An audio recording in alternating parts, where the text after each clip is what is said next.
Welcome to Nikhil's kitchen. இன்றைக்கி நம்ம கிச்சனில் சவுச்சவை வச்சு ஒரு சாம்பார் செய்ய போகிறோம். எப்படி செய்கிறோன்னு பார்க்கலாம் வாங்க. இன்றைக்கி ஸ்டவ்வை ஆன் பண்ணியாச்சு. இப்போ நான் இன்ஸ்டண்ட்டாக வைக்கிறனால டக்குன்னு செய்யணுன்றக்காக குக்கர் வைக்கிறேன்.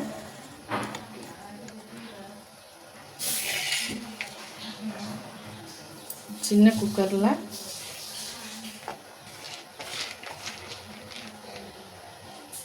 கழுவி வச்சு மைசூர் பருப்பு சேர்த்துக்கலாம்.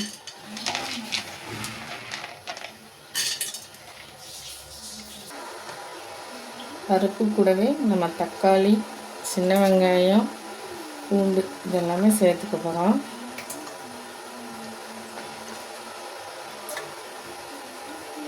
எல்லாமே சேர்த்தாச்சு. இது கூடவே நம்ம நறுக்கி வச்ச காய்களும் சேர்த்துக்க போகிறோம். நான் வந்து 2 கத்திரிக்காய், ஒரு உருளைக்கிழங்கு, ஒரு சவுச்சவை எடுத்திருக்கேன். எல்லாத்தையும் கட் பண்ணி தண்ணியில் போட்டு வச்சுருக்கேன். இதையும் சேர்த்துக்கிறேன்.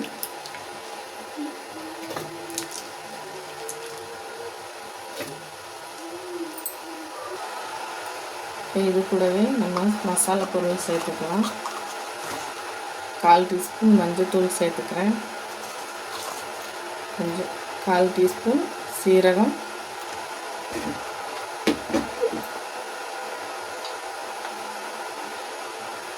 தனி மிளகாய் தூள் ஒரு 1/2 ஸ்பூனுக்கு கம்மியாக சேர்த்துக்கிறேன்.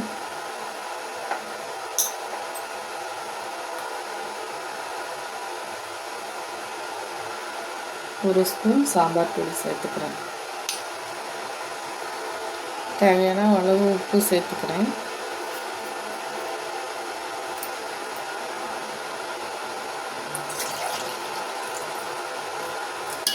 இது காயெல்லாம் வேறு தேவையான அளவு தண்ணி சேர்த்துக்கிறேன்.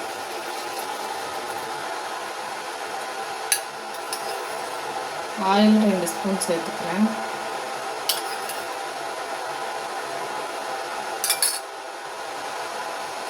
இது ப்ரெஷர் குக் பண்ணிடுவோம்.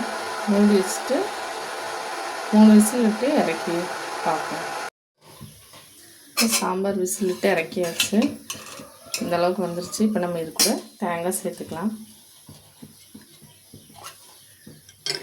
தேங்காய் துருவி வச்சுருக்கேன். தேங்காய் சேர்த்து ஒரு கொதி வந்ததும் இறக்கிட்டு நம்ம தாளிச்சிடலாம். உங்களுக்கும் இந்த மாதிரி செய்யணும், இன்ஸ்டண்ட்டாக டக்குன்னு செய்யணும் ஒரு 5 நிமிஷத்தில் அப்படின்னா நீங்கள் செஞ்சு பாருங்கள். இந்த சாம்பார் டேஸ்ட் சூப்பராக இருக்கும். இது சாதத்துக்கு மட்டும் இல்லை, டிஃபனுக்கும் சேர்த்து எடுத்துக்கலாம். இட்லி, தோசை, சப்பாத்தி இந்த மாதிரி எல்லாத்துக்குமே சேர்ந்த மாதிரி நீங்கள் இந்த சாம்பார் வச்சு சமைச்சு சாப்பிட்லாம். நல்லா டேஸ்ட்டாக இருக்கும். நீங்களும் இது மாதிரி செஞ்சு பாருங்கள். நிறைய பேர் எங்கள் சேனலை பார்க்குறீங்க. நீங்கள் கொஞ்சம் சப்ஸ்கிரைப் பண்ணுங்கள் ஃப்ரெண்ட்ஸ் ப்ளீஸ். சாம்பார் ரெடி ஆயிடுச்சு. இப்போ நம்ம தாளிச்சிக்கலாம். ஒரு தாளிப்பு கடாயை வச்சுக்கலாம். அதில் எண்ணெய் சேர்த்துக்கலாம்.